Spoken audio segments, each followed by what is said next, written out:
أتاه بعض الناس بوجوب الغسل اغتسل فمات، فقال صلى الله عليه وسلم: قتلوه قتلهم الله، هلا سألوا إذا لم يعلموا. الحمد لله والصلاة والسلام على رسول الله صلى الله عليه وعلى آله وصحبه ومن والاه. أيها المشاهدون الكرام، أيتها الكريمات في كل مكان، بالسلام نحيا وبه نحييكم، فسلام الله عليكم ورحمة منه وبركاته. أهلا ومرحبا بكم معنا إلى هذا اللقاء الذي يجمعنا بكم والذي يسعدنا ويشرفنا أن نخدمكم فيه. وباسمكم جميعا نرحب بصاحب الفضيلة معي الأستاذ والدكتور الشيخ سعيد بويزري. أهلا وسهلا دكتور سعيد. مرحبا أخي محمد، حياك الله بي. الله يسلمك. ويمكن للإخوة والأخوات التواصل مع فضيلة الدكتور بعد بيان موضوع هذا اللقاء على الأرقام الهاتفية والتي ستظهر لكم أدنى الشاشة بين الحين والآخر: 021 37 42 87 021 37 45 64. من ثمرات الإيمان الحياء، والحياء كله خير كما أخبر بذلك المصطفى عليه الصلاة والتسليم. وأهل الحياء أقل الناس ذنوبا وأبرهم قلوبا. عن موضوع الحياء نتكلم فضيلة الدكتور سعيد، عن مفهومه، أحكامه، وعن واقع الناس اليوم مع موضوع الحياء. نعم. بسم الله والحمد لله والصلاة والسلام على رسول الله. معاشر المشاهدين الكرام، السلام عليكم ورحمة الله وبركاته. بدأتم أخي محمد صالح حديثكم بحديث المصطفى صلى الله عليه وسلم: الحياء خير كله. هذه من جوامع الكلم، الحياء خير كله. حينما نقرأ في قصة موسى مع ابنتي شعيب، وجاءت الراجح من أقوال أهل التفسير. نعم. عند القول الراجح عند أهل التفسير. وجاءت إحداهما تمشي على استحياء. الحياء إذن ذكر في كتاب الله عز وجل، ونبينا عليه الصلاة والسلام أكد على أمر الحياء، فقال في أحاديث كثيرة. مما يحضرني الآن حديث: الحياء والإيمان قرناء جميعا، فإذا ذهب أحدهما ذهب الآخر. نبينا صلى الله عليه وسلم ربط بين الحياء والإيمان. حقيقة فالحياء ثمرة من ثمرة الإيمان. من غرس شجرة الإيمان في قلبه ستثمر. من ثمرات شجرة الإيمان الحياء. هناك ثمرة أخرى لها أهمية كبيرة في حياة الإنسان، ولكن من الثمرات التي لها أهمية كبيرة في حياته الأسرية وفي حياته الاجتماعية وفي حياته الاقتصادية وفي حياته العملية جميعا الحياء. يأتي حديث آخر يؤكد فيه النبي صلى الله عليه وسلم، يقول: الحياء لا يأتي إلا بخير، يعني بطريقة جازمة حاسمة. الحياء من يملك هذه الصفة، من يرقى إلى هذا المقام، لا شك أن الحياء سيثمر في حياته. الحياء لا يأتي إلا بخير. معناه الذي يستحي أولا لا يعصي الله عز وجل، لأنه يستحضر الله عز وجل في جميع أحواله، كما قال الحديث الشريف، قال النبي عليه الصلاة والسلام: اتق الله حيثما كنت. حيثما زمكانية، أي في كل زمان وفي كل مكان. وأتبع السيئة الحسنة تمحها وخالق الناس بخلق حسن. إذن الذي له صفة الحياء أو فضيلة الحياء سوف يطيع الله عز وجل ولا يعصيه. لذلك يروى أن أحد العارفين قيل له: إن فلان لا يصلي. فقال لهم: هل يستحي؟ عنده خلق الحياء؟ قالوا له: عنده خلق الحياء. فقال لهم: إن هذا الحياء سيكون سببا في التزامه بالصلاة في يوم من الأيام. في يوم من الأيام فعلا نهض الناس لأداء الصلاة، وهو بقي بمفرده وحيدا، فاستحى فتاب التوبة النصوح والتزم بالصلاة من يومها. فهذا الحياء هو الذي يجعل الإنسان يطيع الله سبحانه وتعالى ولا يعصيه. ثم أن هذا الحياء هو الذي يدفع الإنسان إلى تنفيذ التزاماته وواجباته، لأنه يحشم، أليس كذلك؟ يستحي. يقول التزمت أفي بالتزاماتي. فخلق الحياء يدفعه أن يكون مستقيما مع الله وأن يكون مستقيما مع الناس، أليس كذلك؟ نعم. هذه مسألة في غاية الأهمية. لذلك كثير من الناس اللي راهم يديروا مشاكل اللي ما يستحيش، يعني ما لا يهم. وازع الحياء لديه قليل. نعم. وزع الحياء لديه قليل. نعم. والدين عنده رقيق، فلا يهم، لا تهمه النتائج ولا تهمه العواقب ولا يهم أي شيء. هذه مسألة في غاية الأهمية. الأمر الثالث، دائما نعود إلى موضوع الحياء، أن الذي يستحي يقينا يفكر في عواقب أموره وفي عواقب تصرفاته وعواقب أقواله وأفعاله، لأنه يفكر في هذه النتائج. فلا يرضى مثلا أن تنتهك حرمته عند الناس فيظهر أن هذا الإنسان لا وزن له لا قيمة له، لأنه إنسان يستحي. لذلك سبحان الله النبي عليه الصلاة والسلام كي قال في الحديث، قال إذا لم تستحي فاصنع ما شئت. سبحان الله، يعني حديث يشرح هذا الأمر جيد. بعض الناس الآن يصنعون ما شاءوا لأنهم لا يستحون. عليك نور، بارك الله فيك. نعكسها فقط. سبحان الله. نعم. الذي يصنع ما يشاء. نعم. لأنه لا يستحي. يقول لك ندير واش نحب، يعني نشوفوا برك بيناتنا، يعني نمشيو كاع في الطرقات في الشوارع. معلش هذا المثال راه يحضرني الآن. نعم. يعني اللي عنده خلق الحياة يلتزم حتى بقانون المرور، لأنه يحشمنوا الناس يخزروا خزرة مش مليحة. أما الذي لا يستحي لا يهمه. نعم. كما يقولوا يحرق ويتجاوز حيث الممنوعات، ولا يهمه يأكل البرتقال ويرمي القشور للناس، لا يهمه شيء. وصدق النبي صلى الله عليه وسلم: إذا لم تستحي فاصنع ما شئت. خلق الحياة صمام أمان للإنسان في حياته الأسرية، في حياته الاجتماعية، في حياته الاقتصادية والتجارية. إذا كان واحد ما لا يستحي يخدع الناس في الميزان، يخدع الناس في السلعة، ويخدع الناس في كل شيء، لا يهمه لأنه لا يستحي. لذلك هذه الأخلاق تمتاز بصفة الثبات، أي نجدها في منطقة الثبات والأصول التي لا تتغير. يعني ما نقولوش يعني ربما قبل 14 قرن خلق الحياء مليح درك، لا رانا في عصر العولمة، في عصر التكنولوجيا وعصر الفضائيات، لا. وكذلك الذي يستحي ما يشوفش هذيك المواقع الخالعة مثلا بالليل وحده مثلا، أليس كذلك؟ نعم. وكم من مشكلة وقعت في البيوت بسبب هذه الأفلام الفاضحة التي لا تمت بالصلة لا إلى الدين ولا إلى الأخلاق ولا إلى الأصالة. أليس كذلك أخي محمد صالح؟ يعني شوف الحياة صمام أمان للإنسان في أسرته، في حياته، في كل مجال. كذلك في العمل الإنسان يلتزم بواجباته في العمل لأنه يستحي، لا يأكل أموال الناس لأنه يستحي، يلتزم بعقوده والتزاماته لأنه يستحي. وإذا لم يستحي فليفعل ما شاء، كما قال النبي صلى الله عليه وسلم: إذا لم تستحي فاصنع ما شئت. نجد أيضا حديثا آخر أخرجه الإمامان البخاري ومسلم من الأحاديث العظيمة جدا، وكل أحاديث النبي عليه الصلاة والسلام عظيمة وجليلة.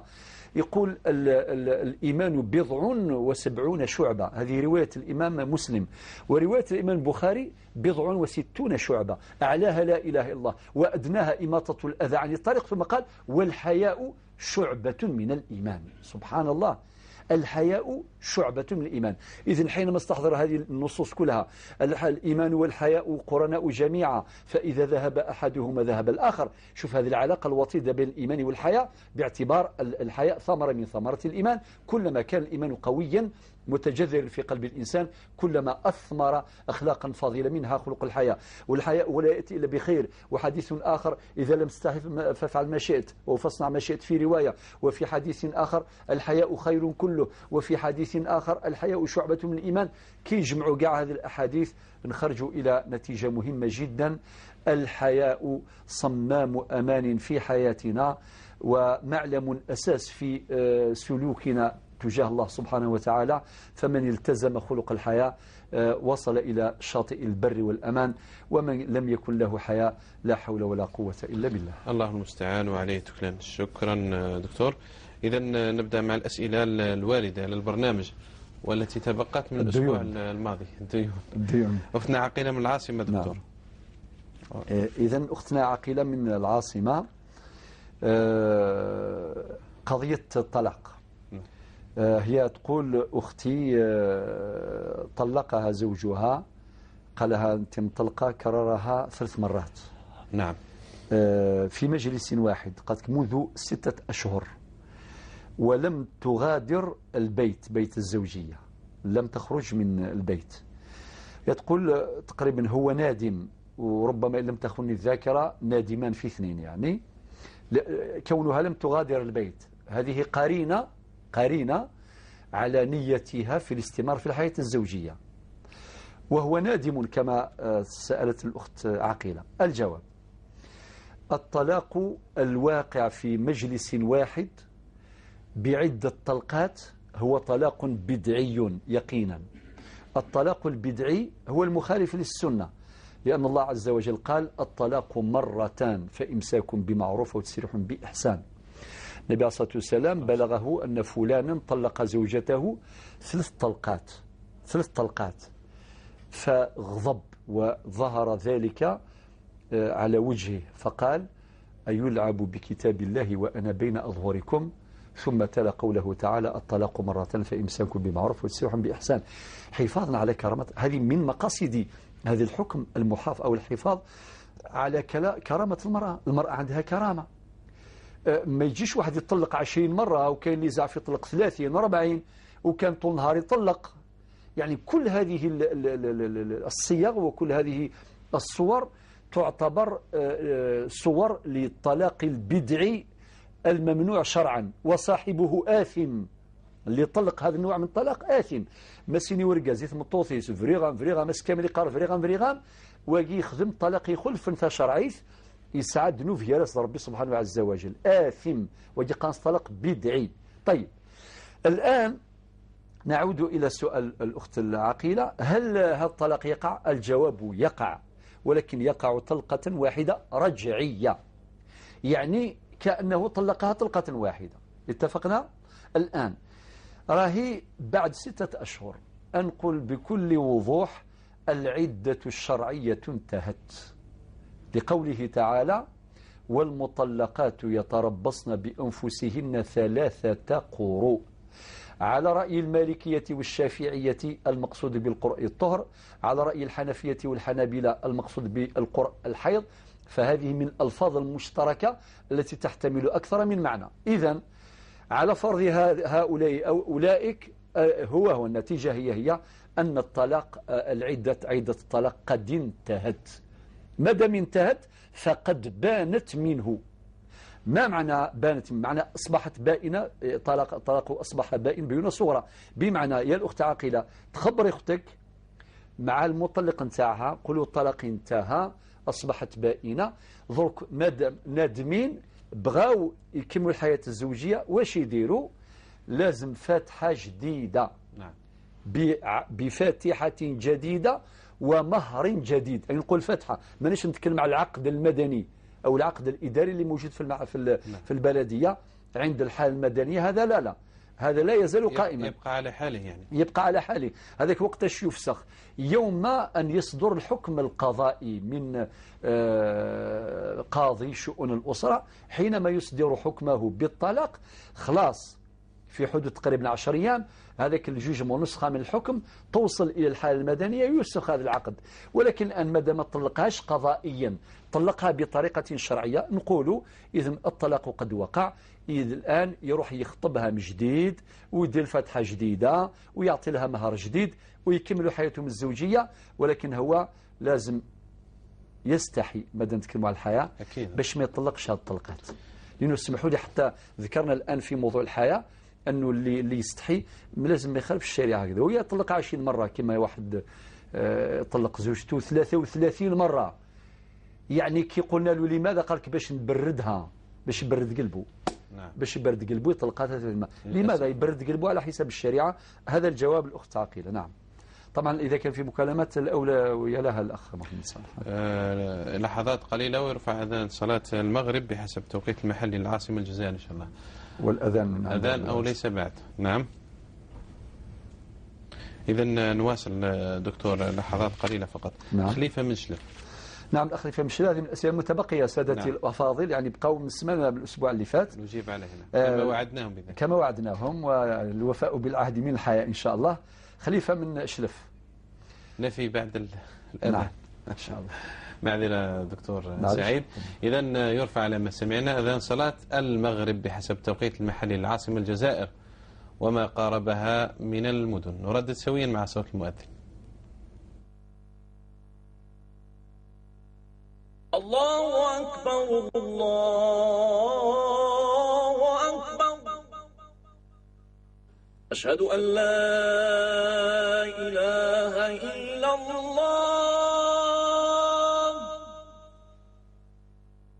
أشهد أن لا إله إلا الله،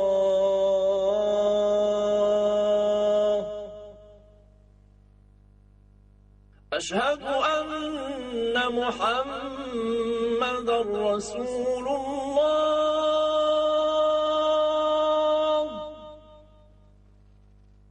أشهد أن محمد رسول الله،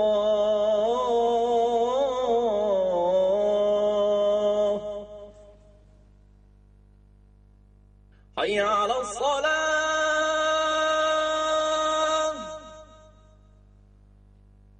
حي على الصلاة،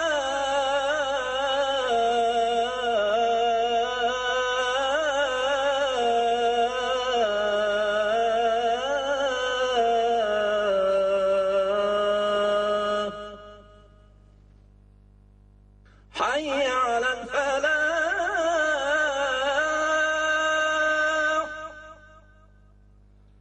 حي على الفلاح.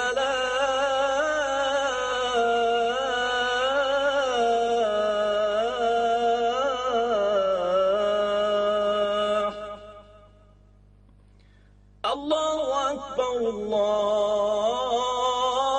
أكبر، لا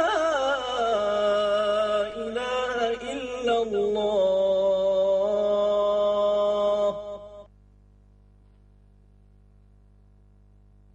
اللهم رب هذه الدعوة التامة والصلاة القائمة آت سيدنا محمدا الوسيلة والفضيلة وابعثه مقاما محمودا الذي وعدته.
قل لا يعلم من في السماوات والأرض الغيب إلا الله وما يشعرون أيان يبعثون. تقبل الله صلاة الجميع بمزيد من الأجر والمغفرة والمثوبة. دكتور، مع أخونا خليفة من ولاية شلف. أخونا خليفة من ولاية شلف سألنا في الأسبوع الماضي عن حكم تأسيس سجل تجاري أو استخراج، وكلاهما صحيح، استخدمت اللغة القانونية واللغة اللغوية. نعم. حكم استخراج سجل تجاري من أجل الضمان الاجتماعي، الاستفادة من الضمان الاجتماعي، وكذلك من منحة التقاعد.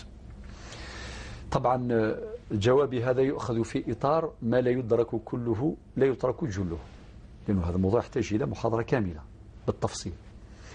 أولا، هذه من الأنظمة المستحدثة في الأمة، نظام جديد.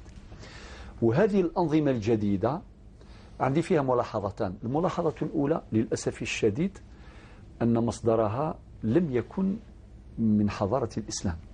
يعني فلسفة هذه التأمينات لزاسيورونس وكل الأمور كما هذه كامل، التأمين الصحي والتأمين الاجتماعي هذا، والتأمين على الحياة والتأمين على الممتلكات إلى آخره، فلسفته لم تكن إسلامية أساسا. هذه ملاحظة في غاية الأهمية نديرها في البال. الملاحظة الثانية أن هذه الأنظمة المستحدثة كانت الحاجة إليها. نفتح قوس باش نبين هذه المسألة. نظام العاقلة، يعني المعروف في الفقه الإسلامي، كان واحد ارتكب جريمة القتل الخطأ، إنسان قتل إنسان آخر خطأ، يمشي بالسيارة نتاعو قتله خطأ ما عمدش، هذا يسمى القتل الخطأ. من أحكام القتل الخطأ أنه يصوم شهرين متتابعين. من أحكام القتل الخطأ يدفع الدية، ولكن هذه الدية لا يدفعها هو بنفسه، تشترك معه العاقلة، أسرته الكبيرة من العصبات، إخوته، أعمامه، هذو قاع يشاركوا العاقلة. السؤال مطروح، هل هذه العاقلة موجودة الآن في المجتمع؟ موجودة على شكل أعراف، يعني وقليلة جدا في بعض الأعراف. مثلا في موضوع الدية تجد عائلات دكتور، نعم، يجعلون أقساط سنوية على كل إنسان لديه رخصة سياقة. نعم. في حال ما إذا كانت دية على تلك اللقب أو العائلة ككل، يدفعون من تلك الاشتراكات أو المبالغ اللي يقتطعوها من أصحاب رخص السياقة، ويعاونوا بها اللي ارتكب هذه القتلة أو من قتل. نعم. هذا موجود في بعض الأعراف. نعم. عند بعض الناس، ولكن الغالب يعني. نعم، الغالب طبعا وإلى الآن مازال بعض العائلات حتى بغير هذا. نعم. النهار اللي وليدهم يرتكب ولا أخوهم يرتكب يعني خطأ كما هذا، يقول ماذا ما عمدش، يوقفوا معاه، يروحوا يطلبوا سماح، والجماعة ماشيين جايين ويجمعوا عليه من حق عليه رمضان. نعم، ويجمعوا من حقه عليه رمضان، ويجمعوا. نعم. ما شاء الله عندهم مواصفات. نعم. يعني نعم. وتدفع الدية أحيانا وين حضرنا، يعني للأسف، يعني ونقول للأسف لأنه هي قتل. نعم. ولكن من جهة أخرى تحس التضامن يعني معتبر موجود، يدفعون مبالغ ضخمة جدا. وهناك من يصرح يقول لك احنا مستعدين باش ندفعوا الدية مهما كانت، وخاصة عندما كثير من الناس ما يعرفوش بلي الدية ما هيش 40 50 مليون ولا 100 مليون ولا 200 ولا 400 ولا 500 ولا مليار ولا راهي أكثر. يعني معليش نقول هذا الكلام وأنا قاصد باش الناس اللي راهم يجروا بالسيارات يردوا بالهم، هناك دية شرعية لازم تدفع. فبالتالي إذن معليش هناك بعض العائلات إذن اللي منظمين في هذا الشكل، ولكن معظم الأسر معظم العائلات لا وجود لهذا الأمر. يقول دبر راسك وعندك شركة تأمين والسلام. لذلك تدخل شركة تأمين. لذلك الآن الحاجة ملحة في اللجوء إلى شركة التأمين لسببين. السبب الأول أنه ما كانش نظام العاقل الآن لم يكن ماهوش قوي كما كان فيما سبق. نعم. السبب الثاني أن الحاجة يعني هي التي ألجأت هؤلاء إلى اللجوء إلى التأمينات، ثم أنه نظام مفروض، يعني في كثير من الحالات نظام مفروض. ما نقوله عن التأمين الصحي نقوله عن التأمين التجاري، نقوله عن التأمين الاجتماعي، جميع التأمينات تظلهم مظلة واحدة. مظلة واحدة. إذن هذه ملاحظة في غاية الأهمية. لذلك العلماء، هذه النقطة الثانية اللي حبيت نشير لها، حينما ناقشوا أو عالجوا أو تعرضوا وبحثوا هذه الأنظمة الجديدة المستحدثة، اختلف الفقهاء. هناك رأي يقول بعدم جواز هذه التأمينات قاطبة. لماذا؟ للجهالة والغرر وللربا أحيانا، يعني لأنها تشمل على الربا وتشمل على الغرر وتشمل على الجهالة إلى آخره. جابوا حجج في هذا الإطار. وهناك رأي آخر الذي نفتي به الآن وندعمه وننتصر له، أنه نظرا لوجود الحاجة إلى مثل هذه الأنظمة، الله غالب ما عندناش البديل. الأمر الثاني أنه ضيعنا كثير من أنظمتنا الشرعية اللي هي بعيدة كل البعد عن صور الربا وعن الغرر وعن الجهالة، ضاعت منا. وهذه من مشكلاتنا الحضارية الكبرى التي نعاني به الآن. إذن واش نقول للناس؟ نقول لك ما تخدموش؟ لا، نقول خدم، استنكر بقلبك وخدم، اخضع لهذه الأنظمة، ونسأل الله عز وجل أن يغير حالنا إلى أحسن حال. ولكن لا يتأتى ذلك هكذا فقط دون سبب، لا بد من اتخاذ الأسباب ولا بد من العمل. يكفي أن نقرأ قوله تعالى: إن الله لا يغير ما بقوم حتى يغيروا ما بأنفسهم. مشكور دكتور سعيد، شكرا جزيلا. معنا مكالمة واتصال من ولاية تيزي وزو. لويزا، السلام عليكم ورحمة الله. السلام عليكم يا ما لويزا. تعرفش مليح هذه عجوزة العربية. معليش تفضلي مدام شيخ معنا، تفضلي. نعم تخاف اللون. أدخل العافية. السلام عليكم. ما تكسر معك هاجنا وغادك ميني. نعم. أمر ويموت ما إلا سكيت. أنا سكيت كنت قشيشين قايد جلبتهم نقول هذا إلا الفنون تباريوي يا بولان. عاودي ما تقشيشين نغيظ ولان، عاودي لك باش تفهمها. النغاس. النغاس ما إلا قايد جلبتهم كان بلغة سكيت. عين جنفن وثورنا كلمة ذات تنتجتين يقولون غاية يظولان. هتصل تيري ثم تسفهم إن شاء الله. هتصل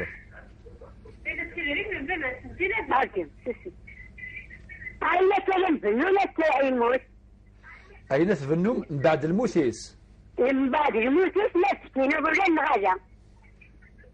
هتصل ضولت ما هتصل ضل الحاجة. تاكل الوالوي ساض الرويم ساض ثقشيشين ساض الرش ثقشيشين. لا توارث أبعثوا لك.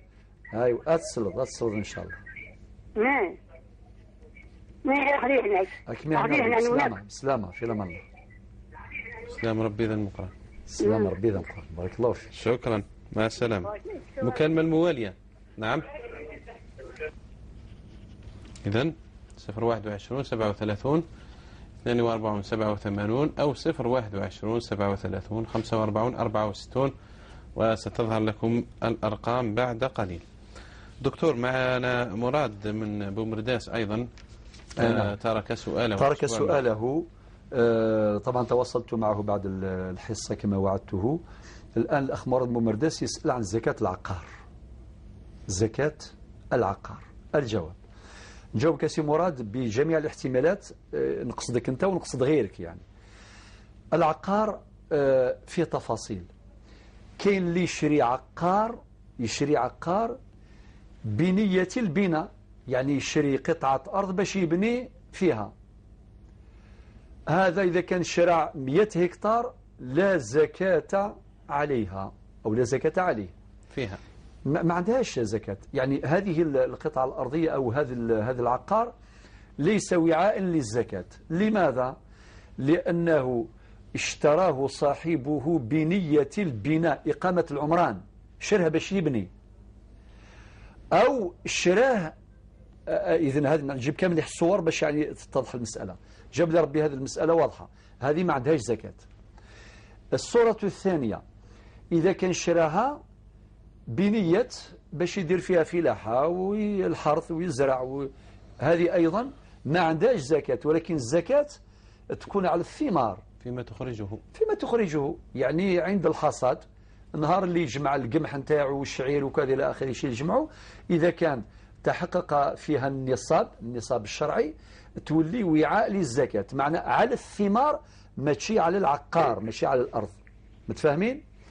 الآن الأمر الثالث، الصورة الثالثة، إذا كان شريتها بنية أنك تسكنها تبني فيها وكذا، ولكن بعد تغيرت النية، تقول بلي هذه الأرض ما نبنيش فيها، راك لقيت سكنها جاهزة شريتها ولا نبيعها، راك درت نية البيع الآن جاءت لاحقة، ولكن تنتظر الزبون، تنتظر شكون يجيك اللي يعطي لك السومة مليحة، اللي يعطي لك القيمة الثمن مليح.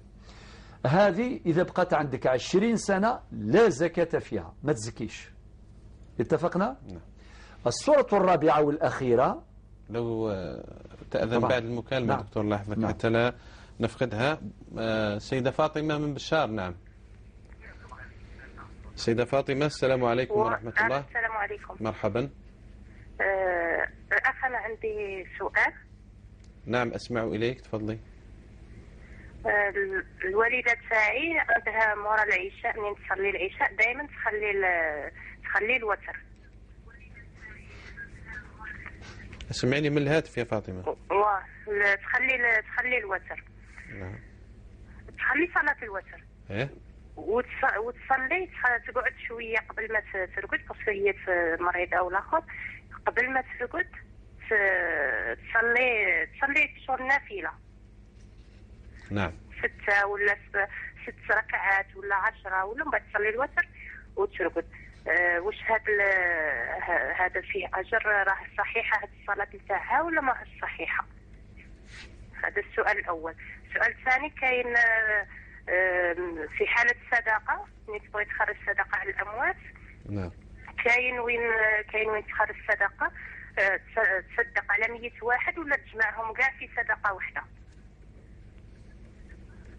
مفهوم؟ نعم. السؤال الثالث، صلاة الوتر نخليها حتى وقت الفجر، قبل ما يأذن الصبح نصلي ركعات ومن بعد عاد نصلي صلاة الوتر. اسكو هذا جائز ولا ما هو جائز؟ وشكرا لكم. العفو سيدي، شكرا. دكتور تفضل، بقات الصورة الرابعة.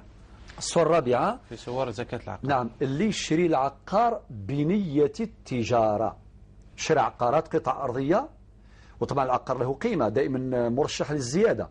تشري قطعة أرض هذه السنة ب 200 مليون، بالك بعد شهرين 3 شهور تولي 400 مليون. يعني العقار، وكاين اللي يتاجر في العقارات وقد ينزل. نعم وقد ينزل، ولكن إذا كان شريت يعني يخضع للمنحنى البياني. نعم نعطي الحلين معا، كاع الحلول إن شاء الله كاينة. ذلك مثلا راك شريت قطعة أرضية بنية التجارة، فتعد من عروض التجارة، تولي هي وعاء من أوعية الزكاة. معناتها كل ما يدور العام شوف السومة نتاعها حسب السوق. إذا كنت شريتها 400 مليون ولقيت السومة نتاع السوق 600 مليون، لازم تزكي بقيمة 600 مليون. نعم. معنى 600 مليون في مضروبة في 2.5 على 100 تخرج قيمة 600 مليون. هكذا فرضا العام اللي بعده ما تنساش انت شريتها ب 400 مليون، نقصت القيمة ب 200 مليون، ولات قيمتها في السوق 200 مليون. نعم. نقصت مليح، نقص السوق. شحال تزكي؟ ماشي 400 كما شريتها، ماشي 600 كما زكيتها العام اللي فات. يمر عليها مشروع او نعم. انبوب غاز. نعم. تنزل قيمتها ولا الكهرباء ولا تنزل قيمتها. نعم. تولي تبيعها تزكي بقيمة 200 مليون على حسب سعر السوق. إذن أعتقد سي مراد واضح. نعم. إذا هي صور 4. هي صور 4. هي هذه الصور للعقار. جاء 3 الأولين ما كاش فيها زكاة. الصورة الأخيرة فيها. الصورة الأخيرة فيها زكاة.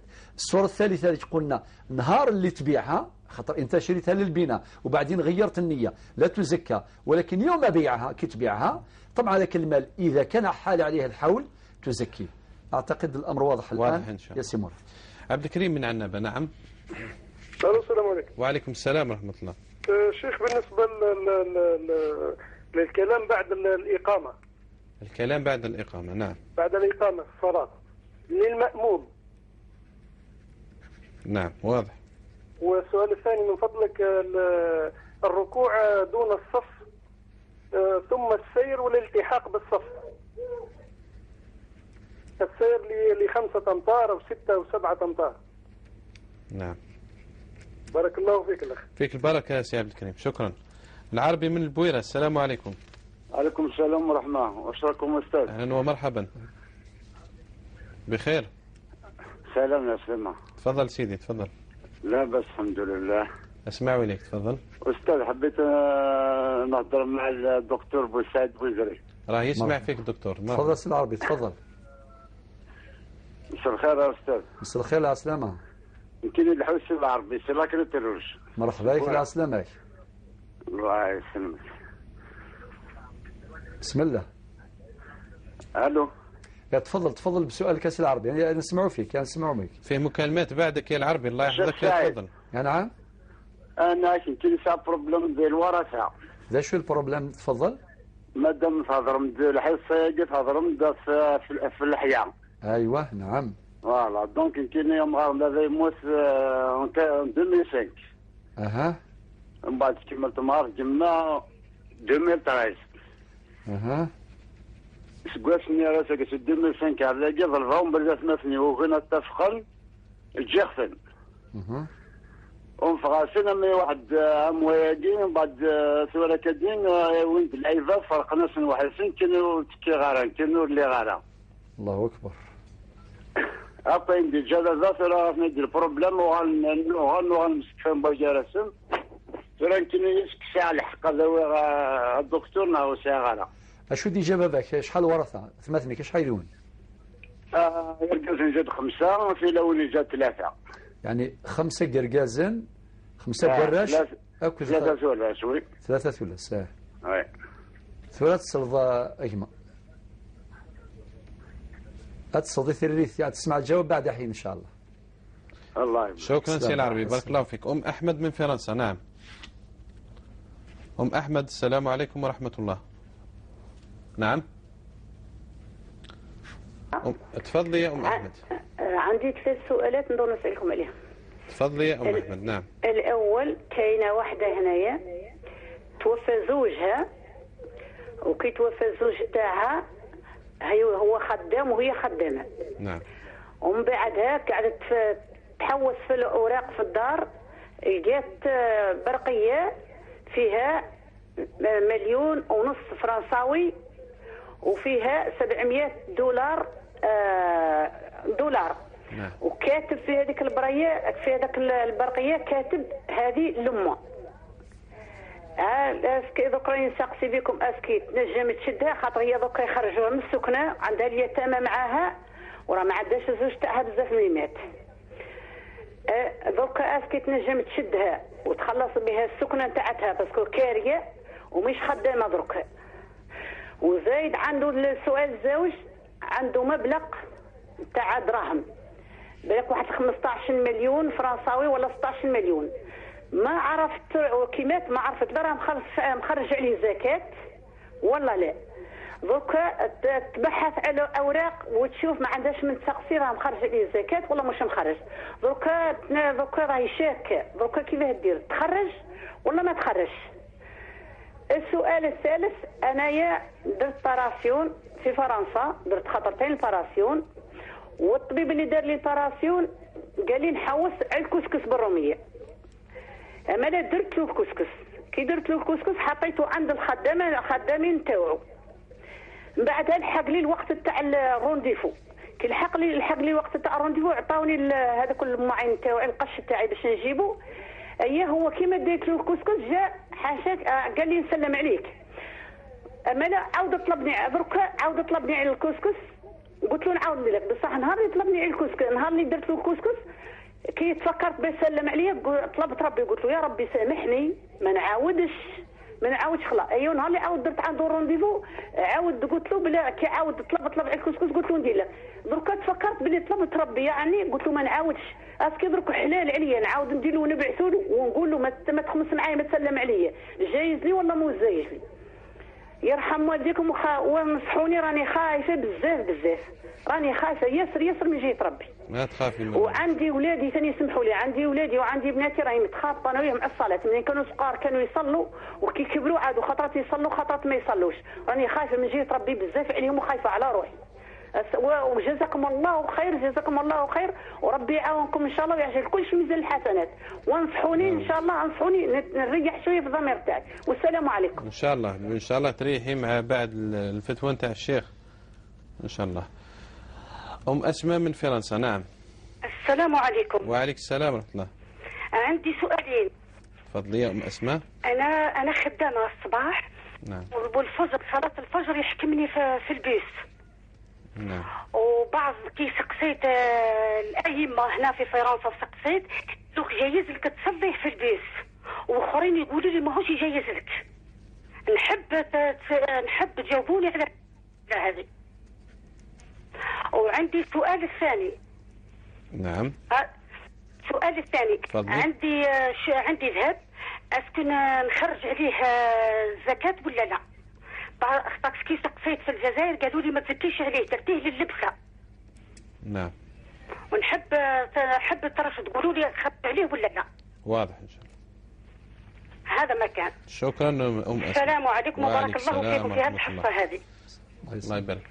الحاجة من فرنسا ونستأنف من الإجابة إن شاء الله. الحاجة تفضلي. الحاجة السلام عليكم. نعم. نفقد التواصل معها. إذا نواصل دكتور مع فاطمة من بشار، وقبلها كانت لويزة من تيزي وزو. نعم. طيب الأخت لويزة، الحاجة اللي هي مليح حمد فهمها استقسيا كينام ثم زواروث ثنيض المغارم يموت في الاسيا فوربي هكا أهل طارا يضولان السعون الحق ذي تريكا وين ديجا سورتو ذين يفنون بعد الموثيس أكمل جاوب غيون جواب تصامضاو كثير مسألة إن شاء الله. هذا مدينيغ ميق موث ومذان ذا مغارم نضوين يموثن التريكا أتصورثن الورثينس. أنويذ الورثينس ثم طوثيس مدام ساعة دريا أتسوي ثيس 8 أين دي قران أذي يروح سراويس مدام ثنضد يساعة 3 وراش أكد 4 ثلاث ناثق قشيشين 3 وراش أكد 4 قشيشين وكذاكي مرة أذورثن أين دي قران ثيس 8 أتستوي ثمغار ثيس مطوثيس أين دي قران أذي يفضو فراويس على حساب يعني مكولا قشيش دياوي سين الحقوق نتقشيش سين يمورن أين رايو قشيش ذين راوين تسناث نتقشيشين أكا ذي المثل ما إلا ثقشيش تسوي 10 مليونا سنتيم يعني 10 مليون سنتيم أقشيش دياوي 20 مليون سنتيم يعني سين الحقوق رايوي ناصين يمورن أكا ذي القاعدة يجي أنا نطبق ذا كان ما إلا ذي ضولان ماشي ذي الورثة يضولان أضقال ذي السفيذي سوين دبيث مطوثيس ثورة مثلا مطوثيس ثورث دا أخام أرفافاس نا ثورث ثامورث نا ثازمورث تعيشوك ذو رقازيس ذو الراويس أرقازيس هذه السفيذي سوين دورت مطوثيس مادام ذنسا ثدي ورثا ماشي ذنسا نتا ضقال نتا ويتسوى حسابارا سي الورثة ذا كان ما إلا فضان تريكا بمغار أم بعد مكوليون ما إلا يفنا ذكوين يدي الصحن أثيو كان وحدس ما يصحك كمي تحميني يون مرسو باكال تفنيض ذيك من بعد الموت بمغارين وتسنرا ويسين غاري وما ذورثن خاطي ذاين كم ثورث الحقين نثني ورث الحق نسن أم بعد سكواس مي يموت ساسا وين يفنان أين يفنا أثيو نتا وحدس. الجواب كقاعدة كملخص يعني لهذا الجواب كي يموت الإنسان الورثة كما تقشيش الابن تقشيش البنت تقشيش البنت وفي رواية أخرى ثلث نغ ثحذيث خاطر فيه مصطلحات وقشوشن لا إقشيشن الجمع يعني الجمع كلهم إقشيشن نغ أراش هكا فهمنا 3 كلمات ما شاء الله. شو شنو أقشيش بارك الله. المفروض تتصل بالتليفون ويجاوبك يعني. ها بارك الله فيك المباشر. الله يبارك. تفضل. الله يحفظك يا محمد صالح. وإياك. طيب يا سيدي، إذن الميراث يوزع كالآتي: ما دام هو مات الله يرحمه زوجته ترث الثمن لوجود الفرع الوارث، والباقي يوزع على أبنائه الثلاثة وبناته الأربع 4 بنات و3 أبناء، طبقا لقاعدة للذكر مثل حظ الأنثيين، يعني يرثون الباقي تعصيبا. أما بالنسبة للأصهار طبعا ما عندهمش حق في الميراث، هم غرباء عن الميراث، ولكن يستفيدون من ميراث نسائهم. واحد إذا كان زوجته ورثت حاجة يستفيد هكذا استفادة بحكم الزوجية، أنه زوجها فقط ولكن ليس وارثا شرعيا. هذا هو الجواب باختصار أخت البزة. نعم. فاطمة بن بشار: ترك صلاة الوتر إلى ما بعد نومها وحتى استيقاظها، ربما قبل الفجر. دكتور، هي الآن بارك الله فيها الوالدة نتاعك، يعني ربي يحفظها، رغم أنها مريضة كما قلتي، ولكن تصلي صلاة العشاء وبعدين تؤخر الوتر، تصلي قبل نومها هكذا قلتي، تصلي صلاة النافلة 6 ركعات، ربما 8 ربما 10 ركعات هكذا، ثم تختم النوافل بالوتر، يعني يعطيها الصحة ما شاء الله 10 على 10. هذه صلاة صحيحة، بل يعني وأفضل الصلاة يعني صلاة الليل، يعني آخر صلاتكم نعم. من الليل وترا. نعم. اجعلوها يعني اجعلوا آخر صلاتكم من الصلاة وترا. نعم. وقال في حديث آخر: لا وتران في ليلة واحدة. هكذا. الحاجة حبيبة معنا على رجعت معلش. لا، هي منذ اتصالها ويا الهاتف، ولكنها كانت لا تسمعنا. الحاجة حبيبة. نعم. الحمد لله. عندي واحد السؤال تاع صريح انا نطرحه عليكم. مرحبا بك، تفضلي. الله يبارك بالخير ان شاء الله. امين ان شاء الله. تفضلي. المؤمنين يا رب العالمين. عندي ولد جاري لهنا في رمضان ذا اللي عقب رمضان. نعم. جاي راكب الطوموبيل وجاي يدير واحد الرومب هكذا، خش في الحيط. مالا كي جا هكذاك القلعه هذيك عطش، قال لي نشرب ما نشربش، قلت استنى اصبر شويه، ما استر عندي ما نشربش، كي نروح لدارو ولا نشرب الماء. ما كنتش تسنى له فيغ 5 تاع لابخيميدي قريب المغرب، ما كنتش تسنى له هذه. علاش شرب؟ علاه؟ الاكسيدون، كان صايم قلت لك. تعرض للحادثة؟ ايه اكسيدون، خش في الحي. خش في الحي. من الخلعه هذيك ما قدرش يريسبيري وعاد قلبو يخبط. نعم. وعطش صافي عطش. الشرب ما نقول لك يعني عمدت ولا واش تستنى له هذيك. واضح ان شاء الله. واضح. يا حماد تصبحوا خير وان شاء الله معرفة خير ان شاء الله معكم. يبارك فيك الحاجة حبيبي. ان شاء الله ماشي هذا اللي نحبكم. الله يسلمك، الله يبارك فيك. مع السلامة. إذن فاطمة من بشار سألت عن حكم إخراج صدقة بالنسبة للأموات. نعم. هل تفرد لكل ميت صدقة أو تجمع الجميع على صدقة واحدة؟ كلاهما صحيح. وقت فاطمة، أولا من عظمة الإسلام، والإسلام كله عظيم، أن الأحياء ينفعون الأموات، يعني لا تنقطع العلاقة، وهذه حاجة مليحة بزاف. وإلى لماذا ندعو للأموات؟ اللهم اغفر للمسلمين والمسلمات والمؤمنات الأحياء منهم الأموات. وشرع في الإسلام زيارة المقابر. وعلاش نديروا زيارة المقابر؟ لمقصدين. المقصد الأول، نحن نتذكر الآخرة باش ما نساوش الموت، معنا نقولوا هذا الناس اللي ماتوا هنا ومدفونين هنا، يجي نهار احنا ثاني أيضا نكون من سكان هذه المدينة، يعني مدينة الأموات، يعني سنموت نحن أيضا. لذلك النبي عليه الصلاة والسلام يقول في الحديث الصحيح: كنت نهيتكم عن زيارة القبور ألا فزوروها فإنها تذكركم الآخرة. هذا المقصد الأول.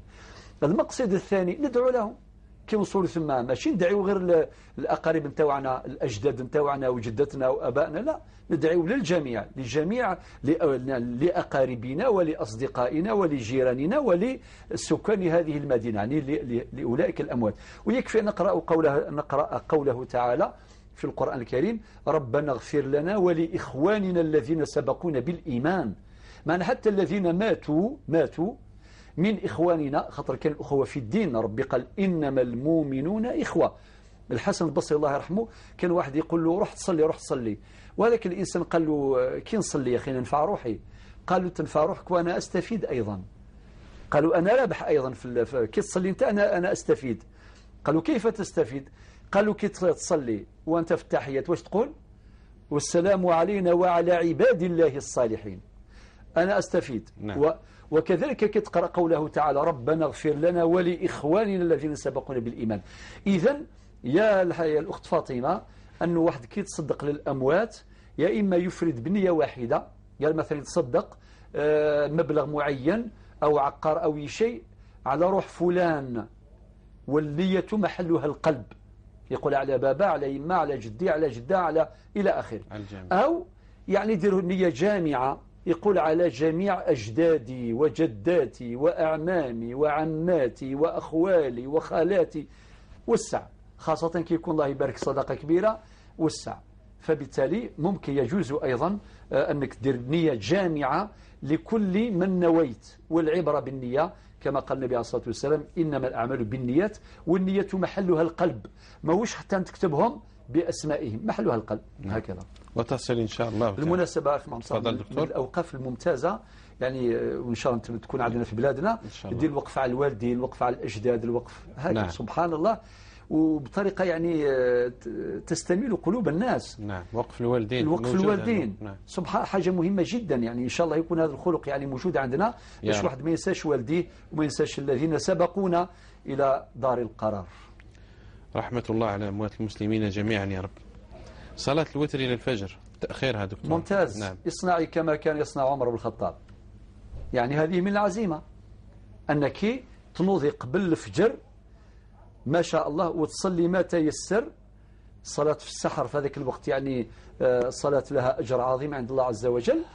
قبل الأذان تكملي بصلاة الوتر تصلي بها، هذا ممتاز. ولكن فرضا أن غفلتي كاش نهار حتى سمعتي أذان الفجر وصلاة الوتر لا تسقط، تقدري تصليها أيضا هكذا، بمعنى كما راكي تفعلي الآن. يعني نسأل الله لك القبول يعني، وعندك أجر كبير جدا عند الله سبحانه وتعالى أنك تؤخر الوتر، وخاصة حينما تكون متيقنة أو غلب على ظنك أنك تستيقظين قبل الفجر باش ما تفوتك صلاة الفجر، وتصل الوقت في آخر الليل وقبل الفجر. هذا أمر ممتاز جدا وأنت مأجورة إن شاء الله يا رب العالمين. أخونا عبد الكريم من عنابة سأل عن مسألتين، أولها الكلام بعد إقامة الصلاة بالنسبة للمأموم. نعم. يتكلم للضرورة، كأن يساعد الإمام. مثلا الإمام بعد إقامة الصلاة يقول استووا واستقيموا، ويجوز أن يقولها أيضا قبل إقامة الصلاة استووا واستقيموا استووا يرحمكم الله. أنت عندك حق باش تكلم صاحبك اللي بجوارك، تقول سقم روحك مثلا، روح لهنا، ممكن إنسان ما يعرفش مثلا توري له هكذا. يعني الضرورات من الكلام مباح، لأنه دخلت الآن راك في إقامة، سمعنا إقامة الصلاة خلاص. طبعا لم نشرع في الصلاة يقينا، ولكن هذه مقدمة للصلاة. فبالتالي من باب تعظيم شعائر الله عز وجل أن الإنسان يبدأ يخشع ويحضر نفسه للصلاة، ولا يتحدث بفضول الكلام إلا ما كان لازما. بارك الله فيك. الركوع دون الصف ثم الالتحاق بالصف، خاصة إذا كان الصف الأخير يعني بعيد حوالي 6 أمتار أو 7 كما ذكر الأخ عبد الكريم. نعم. فإذا جاز متر يجوز 6 أمتار ويجوز 7 أمتار، يعني ما كاش حرج يعني. ولكن متى هذا؟ الإنسان إذا كان دخل المسجد والشيخ ركع قال الله أكبر ركع، ممكن تركع هنا وبعدين تسير، هذا هو. خاصة إذا يعني غلب على ظنك ممكن تكون الركعة الأخيرة وكذا، باش تدرك حرصا على إدراك صلاة الجماعة لتنال أجر درجة صلاة الجماعة. اجتهدت وركعت حينما ركع الإمام، إنما جعل الإمام كما قال النبي عليه الصلاة والسلام ليؤتم به، هو ركع. أنت شفت لو كان تمشي هذيك الخطوات تلقى الإمام رفع من الركوع، معناها رحت لك ركعة. حرصا على إدراك الركعة ونيلا لأجر الجماعة يجوز لك أن تركع وحدك ثم تتقدم 6 أمتار أو 7 أمتار وتلتحق بالصف، ولكن بعد الرفع من الركوع. بعد الرفع من الركوع، ماشي انت راكع وانت تمشي، لا، اركع حيث أنت ثم بعد ما يرفع الإمام من الركوع سمع الله لمن حمده ربنا ولك الحمد، الآن يمشي هذه الخطوات والتحق بالصف، وهذه الركعة تحسب وأجرك ثابت عند الله إن شاء الله. الصلاة صحيحة إن شاء الله تعالى. إلى العربي بن بويرة، مشكل الورثة ما دام تكلمنا عن الحياة بداية نعم. الحصة، هكذا سأل دكتور. نعم صحيح. لا وعلاقة هذا بهذا؟ سبحان الله، يعني العلاقة أنه بعد وفاة الوالد في 2005 ثم ماتت الوالدة في 2013 طلب من خوته باش يقسموا الميراث، ما كاش، لا حياة لمن تنادي. في يوم من الأيام يعني منذ شهر تقريبا جاءوا جماعة وقسموا لهم بغيابه هو، وهو ما عطولوش، ما كاش حاضر وما عطولوش. ثم يسأل يقول هل عندي حق في الميراث ولا ما عنديش؟ طبعا باينه، يعني بين كالشمس. نؤكد ما قلنا قبل حين، أنه الميراث يتقسم عند وفاة المورث. يعني في 2005 علاه؟ لأنه هذه الوالدة كانت حية فهي من الورثة. لو كان قسم لكم الميراث هذا سي العربي، الوالدة نتاعك الله يرحمها مادام ماتت بعد باباك عندها الثمن نتاعها لوجود الفرع الوارث، والباقي يوزع على 5 أبناء و3 بنات طبقا لقوله تعالى للذكر مثل حظ الأنثيين، يوصيكم الله في أولادكم للذكر مثل حظ الأنثيين، هكذا يعني بالتعصيب بالغير. نعم. معنى كل ذكر يأخذ حصتين بالنسبة للأنثى، هذا هو الحل. حكم أما القسمة دون حضور أحد؟ لا، يعني القسمة قسمة ضيزة، بداية قال لك ما داروش أصلا. لذلك نقول الجماعة، طبعا هذا أمر غريب بصراحة، يعني ملغية، لا تلغى يعني. طبعا تلغى. لماذا؟ إذا اعترض أحد الورثة، إذا اعترض أحد الورثة ما كانش حاضر عنده حق الطعن في هذه القسمة، لأنه مليح يكون القسمة بالتراضي، يعني يكون الورثة موجودين، يكون جماعة تجماعيث يكونوا حاضرين، شيء ممتاز جدا.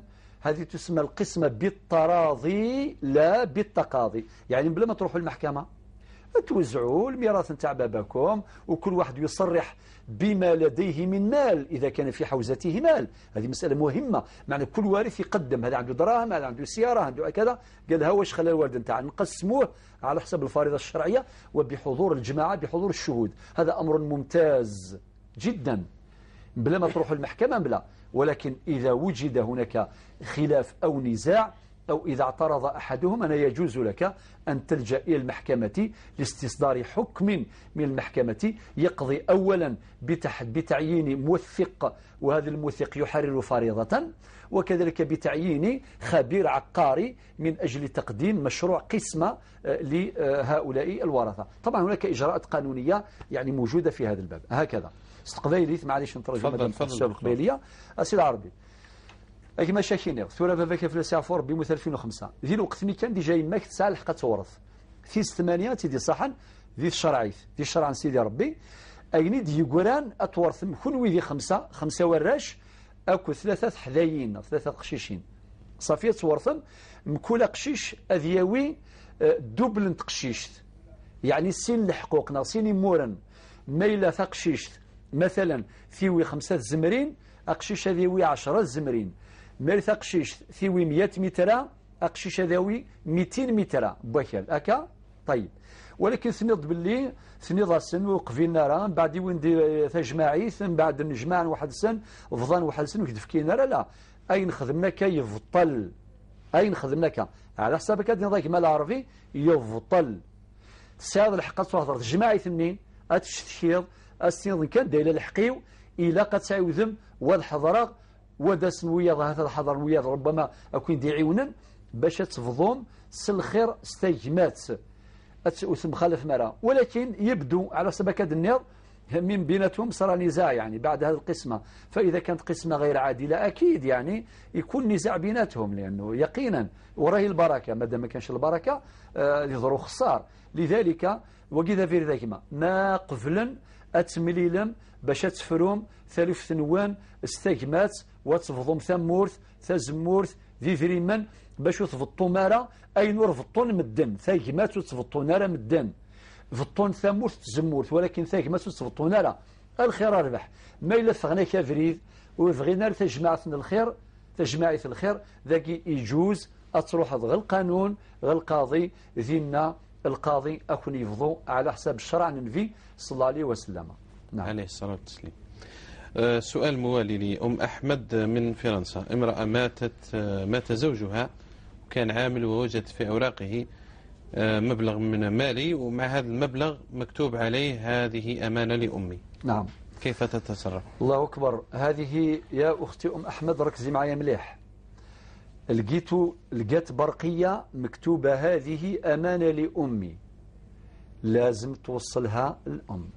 ربي يقول إن الله يأمركم أن تؤدوا الأمانات إلى أهلها. علاه؟ احنا نفترض أنها هبة درها في حياته لبعد المكان درك ندير كل افتراضاته. نفترض بالله هي راهي في البلاد وهو راه في فرنسا، ودار هذه البرقية معنا باش يرسلها ليماه، وربما مازال ما وصلتش. هنا الأم، هنا الزوجة تنفذ هذه الأمانة، نعتبرها في حكم الهبة ماشي في حكم الوصية. خاطر لو كان نعتبرها وصية نقول لك الحديث النبي عليه الصلاة والسلام يقول لا وصية لوارث إلا إذا أجازها الورثة، ومن الورثة الزوجة، ومن ورثة الأولاد، هكذا. ولكن بكل صراحة أفتيك بما يرتاح له ضميري، مادام هنا أم في المسألة ما هيش واحدة أخرى، أم. إذا نقول لك تبعث هذا $1,500,000 هذا واسمه $1,700,000 إلى الأم. طيب الآن $1,500,000 فرنسي $1,700,000. الآن تقول هي راهي محتاجة باش تدفع بها بالمبلغ هذا الكراء. نقول هنا عندك حل آخر، قادرة هي تستأذن من الأم، تقولها أيما يعني الحمة نتاعها راني لقيت البرقية باسمك، خليها وليدك الله يرحمه كذا وكذا وكذا، أنا درك راني حاصلة، هل ترى ممكن تسلفي لي هذا المبلغ؟ يجوز ذلك. ممكن هي كي تقولها تسلفي لي هذا المبلغ، ممكن هي تقولها خلاص اديهم أنت مع اليتامى، اديهم وصرفيهم، هذا محتمل. ولكن لابد أن تستأذنيها هكذا باش تكون الأمور إن شاء الله لطيفة وحنينة وربي يكون معك. وإذا رفض تقول لك لا لا هذا حق يعطيه لي، خلاص قسموا التركة الأخرى اللي بقات والسلام، وكان ربي ما تخافيش، ومن يتق الله يجعل له مخرجا ويرزقه من حيث لا يحتسب. هذا الكسكس وسلام المبلغ 15 مليون هذا ثاني قالت لك عليه زكاة. ترك مال لم تعرف هل فيه زكاة أم لا؟ نعم. الجواب مادام هي لقات هاودي جا كاين دراهم. نعم. صافي كاين دراهم يا أختي أم أحمد. خلاف الأولى. هذاك واحد ولا المبالغ الأولى. خلاص. إذا الأول فتينا فيه. الآن نرجعوا للمبلغ هذا. لقات 15 ولا 16 مليون. هنا ما على بالها شهر ترى مزكى أو غير مزكى. نقول لك فإذا كان تستصحب ما كان يعمل، فإذا كان هو معروف أنه يؤدي زكاته في الحين، كي حينما يحول الحول يعني يزكي، خلاص تعتبره مزكاة إذا فات الحول.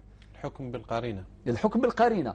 ولكن إذا كان هي عرفت أنه ربما في الوقت هذاك اللي كان دار عليه العام وكان مريض، ربما مشغول بمراضه وكذا وكذا، وشكت، نقول لك هنا نقطع الشك باليقين. نقطع الشك باليقين. كيف هذاك المبلغ 15 مليون بالفرنك الفرنسي بالأورو الفرنسي أو الأوروبي، واش تدير؟ ضربوا في 2.5 على 100 2.5% تخرجهم زكاة. علاه؟ باش هي ترتاح والسلام. هو الآن إذا كان زكاة هذه تعتبر له صدقة، هاي فايدة. وإذا كان ما زكاش بهذه الزكاة تبرؤ ذمته في كل الحالات، يعني رابحين إن شاء الله. ماذا بقي؟ في أقل من دقيقة بالنسبة للعملية الجراحية. نعم، العملية الجراحية هذاك نتاع الكسكسي يا أم أحمد، يعني أنت وعدتي بالكسكسي ديال الكسكسي هذا، خلاص التزام. إذا وعدتي هذا الطبيب الفرنسي قلت له باللي نجيب لك طعام، جيب له طعام. نوعدوها يعني نكملوها تاع الكسكسي، نكملوها الحصة القادمة إن شاء الله مع أم أسماء يوم الأحد المقبل. يوم الأحد المقبل إن شاء الله. أم أحمد وأم أسماء والحاجة حبيبة من فرنسا. الأحد المقبل إن شاء الله يجاوبكم الشيخ. أما أنتم مشاهدينا الكرام، السلام عليكم ورحمة الله وبركاته.